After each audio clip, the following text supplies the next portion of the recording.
Okay, so we're continuing our tour through the delusions of Fox News today. I have two Fox News religious clips, and one is an example of a religious leader being responsible about coronavirus. That's the first one.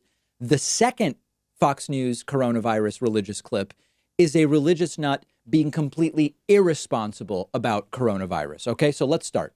Remember that Donald Trump at one point wanted the country open by Easter.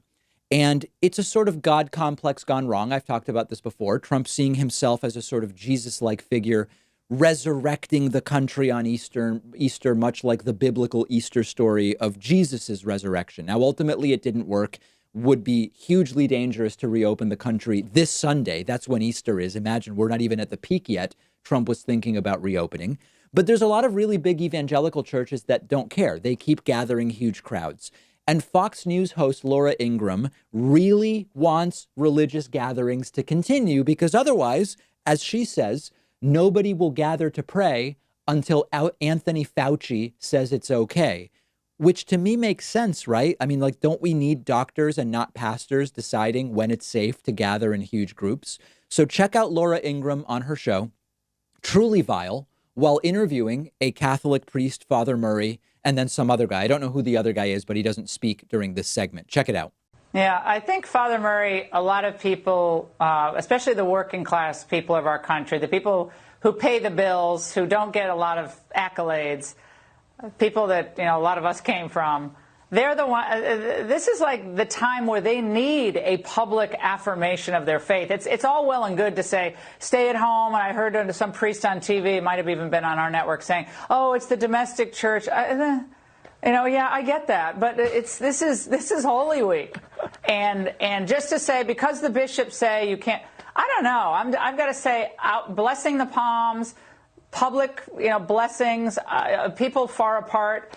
Otherwise, maybe we won't have Mass until Anthony Fauci says it's okay after Christmas or something. I mean, I guess, would the bishops be okay with that? I don't know. The people who work, they need to go to church. And Laura Ingraham seems incredulous that, wait, people are staying home during Holy Week? How is this possible?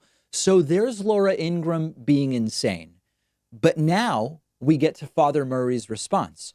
Father Murray's response is absolutely correct. Now, there's two funny little things that you'll notice in Father Murray's response. One is that he refers to coronavirus as coronavirus, which I just love. It's extraordinarily endearing.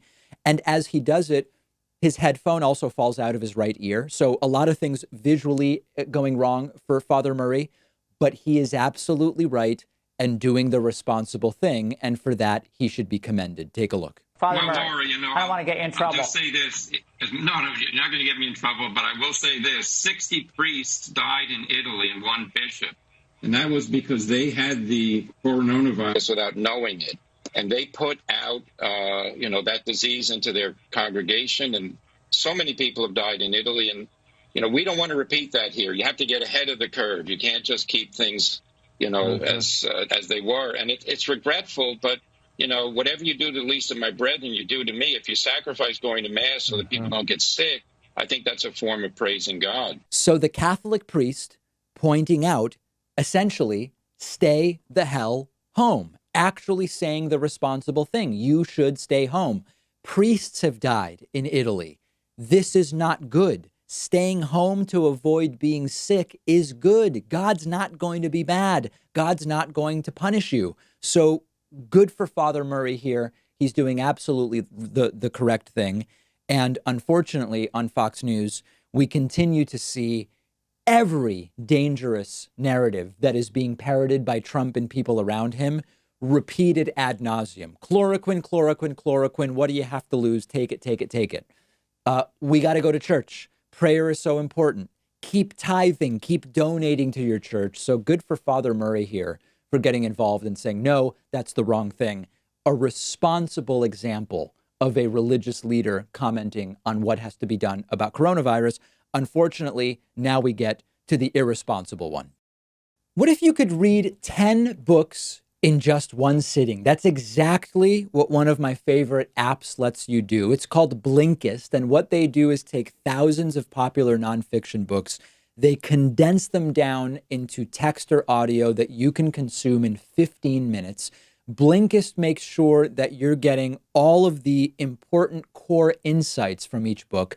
So it's perfect for exploring a book you otherwise wouldn't have time for. If there's a full book you're thinking about buying, you can use Blinkist to get a sample first. Just think how much you can enrich yourself by being able to soak up an entire nonfiction book in just 15 minutes. I recently checked out the book Podcast Marketing Strategy by Daniel Rolls and Kieran Rogers, and so useful, so particularly applicable to what I'm doing. Really recommend it. Blinkist has books on politics, philosophy, science. They have 27 different nonfiction categories, and a subscription is only about $8 a month, and you get the entire library. But you can try it totally free and get 25% off a subscription when you go to Blinkist.com/Pacman. I've put the link right underneath this video.